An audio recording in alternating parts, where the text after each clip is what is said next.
Hi everyone, welcome to another episode of Project Analysis Series. Today we are going to be talking about how to select the right project. And this method of selecting the right project doesn't only work for new launch but even in the resale market. So what exactly is the right project?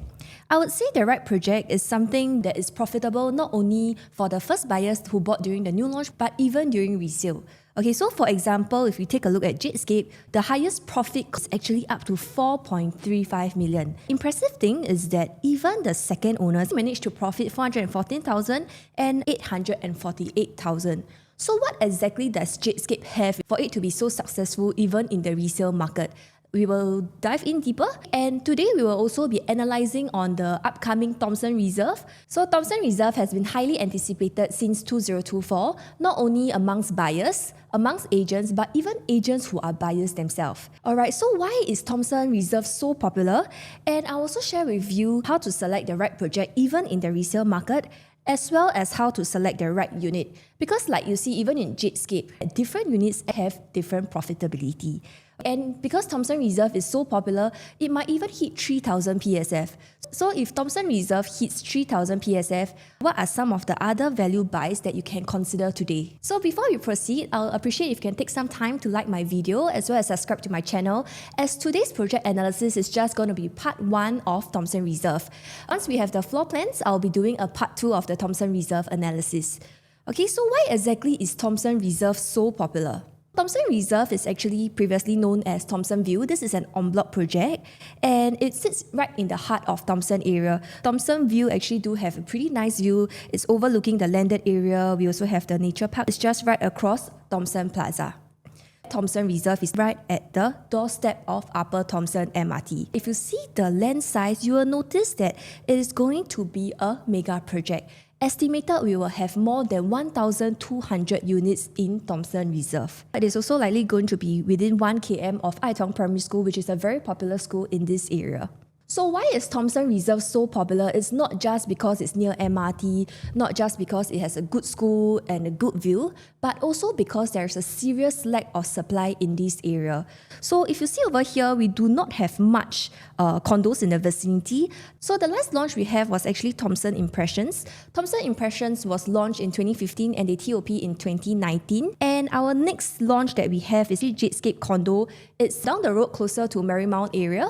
Thomson Reserve is very similar to Jadescape in terms of their attributes. They are near to MRT, they are in mature estates, have a severe lack of supply. And today I'm going to share with you on how scarcity is a very important attribute in identifying the right project. So what happens when there is little or no supply? Okay, if you see over here, Jadescape in the vicinity, there is no other projects. Because of that, they actually have up to 282 profitable transactions, with the highest being 4.3 million, which I shared earlier. And there is 0 unprofitable transactions so far. Not only that, we have seen just now that the 2-beders managed to make a 414k profit even for the second owner, and the 3-beders second owner actually made a 848k profit. Why is this project so popular that even the second owners are making such crazy profits? This is because there is simply no other alternatives in this area. If the buyer wants to be looking in this area, they want something near MRT and they want something young.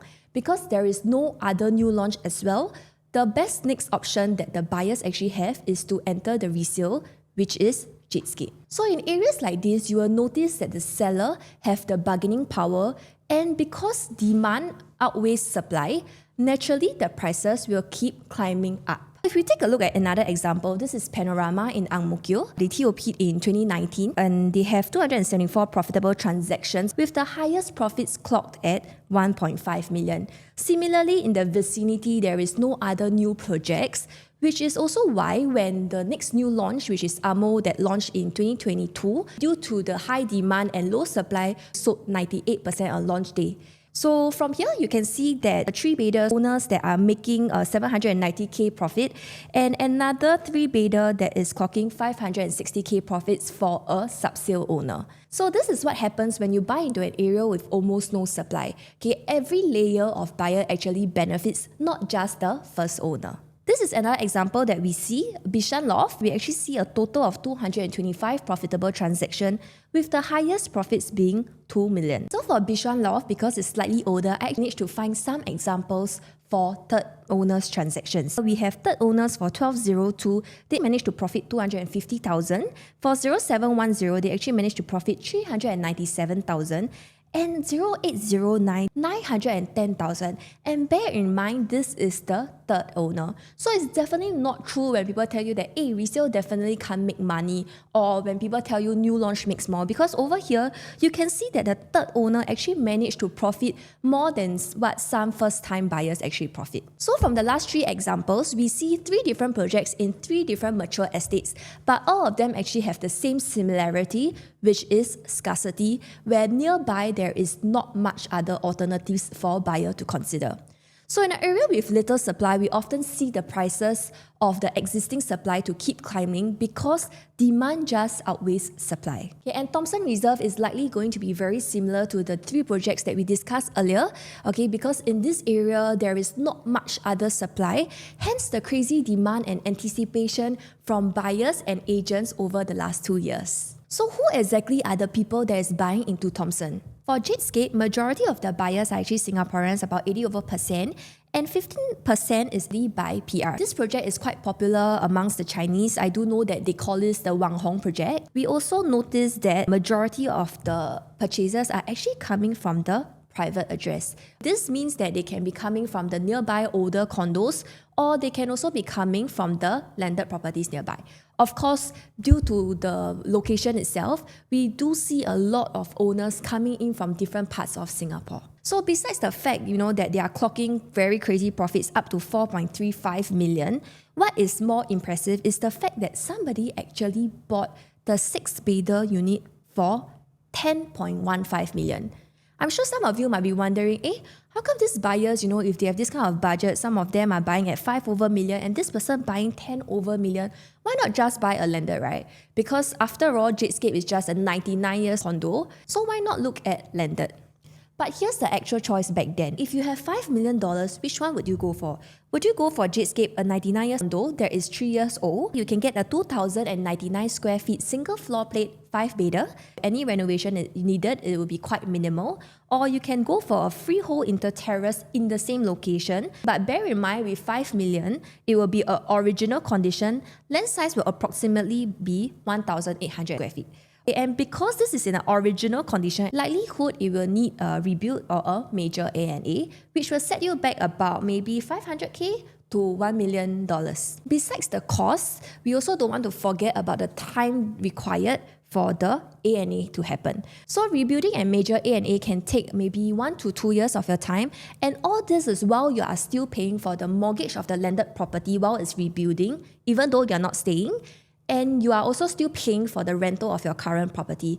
And not forgetting that if you are taking renovation loan, the interest is also pretty high. So this means that, if you buy a landed nearby, it's not just going to be the 5 million that we are talking about. It will cost maybe about 6 over million. And then you have the extra monthly recurring costs. And of course, we also have our other group of buyers, which are our PR buyers who are not eligible to buy a landed. And we also have some buyers who they just prefer a large single floor plate, or even buyers who prefer to have facilities without having to fret over the maintenance.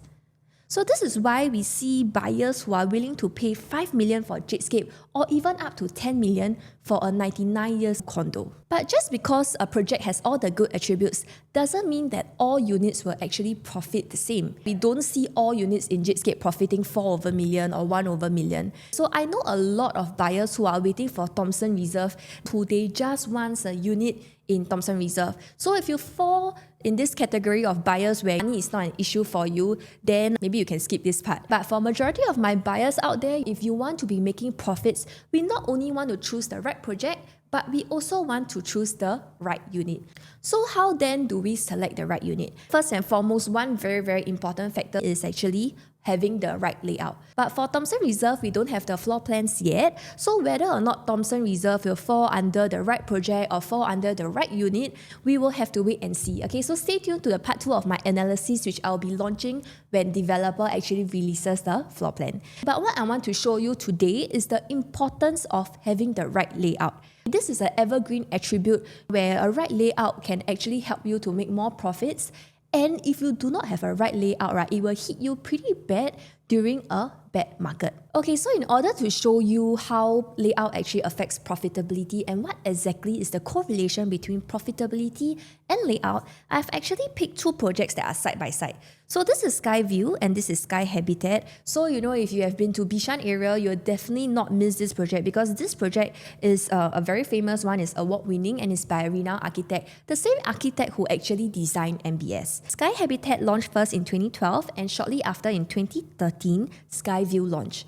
So this project, both are in a fantastic location, both are walkable to Bishan MRT. So for Sky Habitat, we actually see a total of 28 unprofitable transactions being clocked, with the highest loss being 685,000. If you take a look over here, the date of sale is all after COVID, which means it has gone through the COVID market where, property market across all classes generally seen an increase in their pricing. So from here, it's very apparent that just being near MRT, just because you have a good developer, good location, it doesn't mean everything. It doesn't guarantee profits. So people who tell you, hey, buy MRT, sure make money, that's also not true. If we were to remove the COVID impact and we just want to look at the unit based on its own merit, I've actually selected the two bidders to look at. For the two bidders who sold before COVID, they only make a pathetic amount of profits at 15,000 and 21,000. This is quite sad honestly, because you can't even cover your buyer's stamp duty. However, if you look at Skyview, it paints a totally different picture. This is the two bidders transaction for Skyview. Same thing, I purposely picked the ones that is before COVID. So you can see over here, the sale are all in 2018. And you will notice that the profits this time rounds are pretty healthy for a two bidder. We see a range of 200 over 1,000, with the highest profits being 318,000. So then the question is, how come these two projects side by side, both are very young, both are by capital land, both are walkable to MRT, how can the profits be so different? So it's the main issue that would then be layout. You will notice that for the two bidders, Sky Habitat is larger on paper, 872 square feet, 893 square feet, compared to Skyview, which is only about 796 square feet. Sky Habitat might seem like the better buy, but if we zoom into both layouts, you will notice that for Sky Habitat, they actually have an open kitchen. Instead of a normal common bath, they actually only have a powder room. So for those that don't know, a powder room basically is just a small toilet without the shower space. I've sold a two-bedder in Sky Habitat before, and a lot of buyers that actually came feedback to me. Number one, the toilet is an issue, and secondly, they feel that this unit doesn't feel like 800 plus square feet because of the balcony. So the balconies for Sky Habitat, in order to maintain the facade, right, it actually is a slanted balcony, which means that you cannot do zip track. But if we take a look at Skyview, their layout is much more efficient. They have an enclosed kitchen. They even have a walk-in wardrobe. And of course, their common toilet is a normal common bath with a shower space. Okay, but if I really have to pinpoint an issue with this layout, it's the fact that their common room can only fit a single bed. So from this case study of Sky Habitat, we can see how being in a good location or being a very famous project doesn't always translate to profitability. One key takeaway from this case study is that having the right layout is very, very important when it comes to choosing the right unit that is able to make you profits. We don't want to be just looking at the size on paper. We also don't want to just be looking at the absolute price or the PSF. But what matters most in the resale market is the actual usability and how the space feels like in real life. Okay, this is not just for Sky Habitat. In fact, I have seen many layouts in the market that is just not very efficient. Okay, so besides the right layout, of course, the right price is very important when it comes to choosing the right unit. For Thomson Reserve, bear in mind that the break-even calculation is different from how we usually calculate for GLS sites, because this is an en bloc project. So even though the land price appears to be cheap at 1178 PSF PPR, developer have to factor in other costs as well. For example, development charge, the lease top-up, the tear-down cost of the existing building before they can start rebuilding. And the developer knows that the entire Singapore is basically waiting for this project. So honestly speaking, I wouldn't be surprised, if the developer wants to price Thomson Reserve to be on the higher side. Especially for the units that's going to have a super unblocked view of the reservoir, I feel that Thomson Reserve will definitely be setting a new benchmark. So for those of you who are actually considering to enter Thomson Reserve, we do have to be very careful, especially since there's going to be 1,200 over units. So there is going to be a lot of emotional and FOMO at play on booking day itself. I still remember for Chuan Park, when it was close to midnight, I was already in bed. I still see like notifications in our project apps popping up that people are still buying into the project close to midnight, even though developer have already increased the prices like 3 to 5 times. So if you're looking to enter Thomson Reserve, please reach out to me before the launch. Let's take a look at your options, and we just want to make sure all grounds are covered because Thomson Reserve is almost certainly going to be an oversubscribed project. We don't want to be caught in the situation where we choose the wrong unit out of the 1,200 units. We also don't want to be in the situation where even though our queue number is bad, but we want to go and buy one unit just because of FOMO. So how then do we determine the right entry price? We can start with the price gaps between the different regions. In Singapore, we classify our regions into 3 categories. The first being core central region. So this is where our town area is located at. Next, we have the city fringe area, which is RCR, which is the rest of central region. And this is where Thomson Reserve is. Okay, and then next we have the outside central region, which are our heartland areas like Tampines, Jurong, Yishun. So price gaps do play a part in profitability, and traditionally, CCR have always been the most expensive, followed by RCR, and the most affordable would be our heartland areas. Okay, so Thomson Reserve being in the RCR, right, we want to first compare to our core central region. This is a very important comparison because in today's inventory, we actually do have quite a number of CCR units which can be a very value buy. Okay, so over here, I have 2 examples. This is Leiden Green. Leiden Green is in the CCR area. This is a freehold project. However, it's not super near the MRT.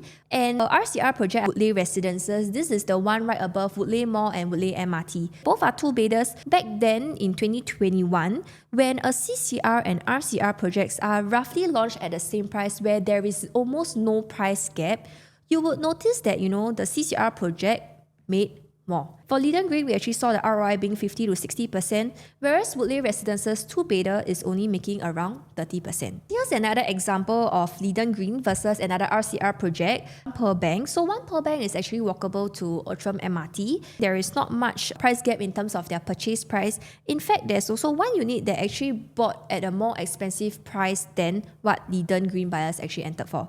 Okay, so in cases like this, obviously it's a no-brainer to buy the CCR projects when a city fringe and a central area price gap is minimal. Okay, so if we take a look at the 4-bedder example, you will see that Leiden Green buyer actually bought in at 2,500 PSF, whereas Woodleigh Residences 4-bedder actually bought in at 2,300 PSF. So this is only a 7.8% price gap. So for this Woodleigh example, you can see that they entered too high a PSF. Hence, it affected their profitability. So this is likely going to happen in Thomson Reserve as well. If your queue number is not so good and at that point of purchase, you are only left with something that is of a very high PSF, for example, 3,000 PSF. And this purchase is going to be very close to something that you can get in the central area, then it might make sense for you to reconsider your option. So what are the other options that you can consider if Thomson Reserve PSF just hits a really high benchmark? You can consider other core central areas, for example, Oriel. Their 2-bedders is only about 2,800 PSF, and the 3-bedder in Union Square, the PSF is only about 2,600 PSF. At the point of your purchase where Thomson Reserve, if they are at a too high PSF, do consider other options. It doesn't have to be these 2 projects. There are really much more options that you can consider, not just in the core central area. You can also consider other city fringe projects. For example, those in River Valley. On paper, they are RCR, but they are actually just at the border of CCR projects. Besides looking at city fringe or core central areas, don't forget we also have the other leg where we can take a look at our OCR options. So over here, I have Clairvaughn, Clementi, OCR, compared to the same Woodleigh 4-bedder example that we used earlier. So at the point of purchase in 2021, Woodleigh entered at 2,300 PSF, but Clairvaughn a very good buy of 1,600 PSF. So the price gap is very, very big at 45%. And because of that, buyers are able to leverage on the huge price gaps. Hence, they manage to profit even up to 900 over 1,000. Whereas Woodleigh Residences, where it's just right above the mall and MRT, they only profit 474,000. So another example I have is Whistler Grand. Whistler Grand is actually in the OCR, and now we compare to a City Fringe project, which is Avenue South Residences. Both are 3-bedder. So at the point of purchase in 2019, the OCR project was about 1,002, 1,003 PSF, whereas the purchase price of the RCR project is about 1,008, 1,009 PSF, even up to 2,002 PSF. So due to the huge price gap of 47%, we see that the profits for the OCR outweighs that of the RCR project. So if today you are going to enter Thomson Reserve at 3,000 PSF, other than considering, what options the CCR has, you also can consider the other side, which is what the OCR have. So just now, the gap in the CCR and RCR is around 10%, and now in the RCR, OCR is about 30 to 40%. So if you can leverage on a huge price gap, there's a higher chance that you might be able to make more profits in the resale market. So one other option that you can consider is Alta. So Alta's 5-bedder is only starting from 2,200 PSF. Besides Alta, you can also consider other options in the outside central region as well. Okay, so to conclude today's video, it's not just about selecting the right project. We also want to be selecting the right unit. And how we do so is by selecting the right layout and the right entry price. Whether it's Thomson Reserve or any other new launch or even a resale unit, it's not just about choosing the right project. You can be choosing the right project in the right location by the right developer, but if you don't buy into the right layout or if you buy too high a price, it will definitely affect your profitability in future. So all in all, for Thomson Reserve, don't just FOMO just because everyone is entering into this project.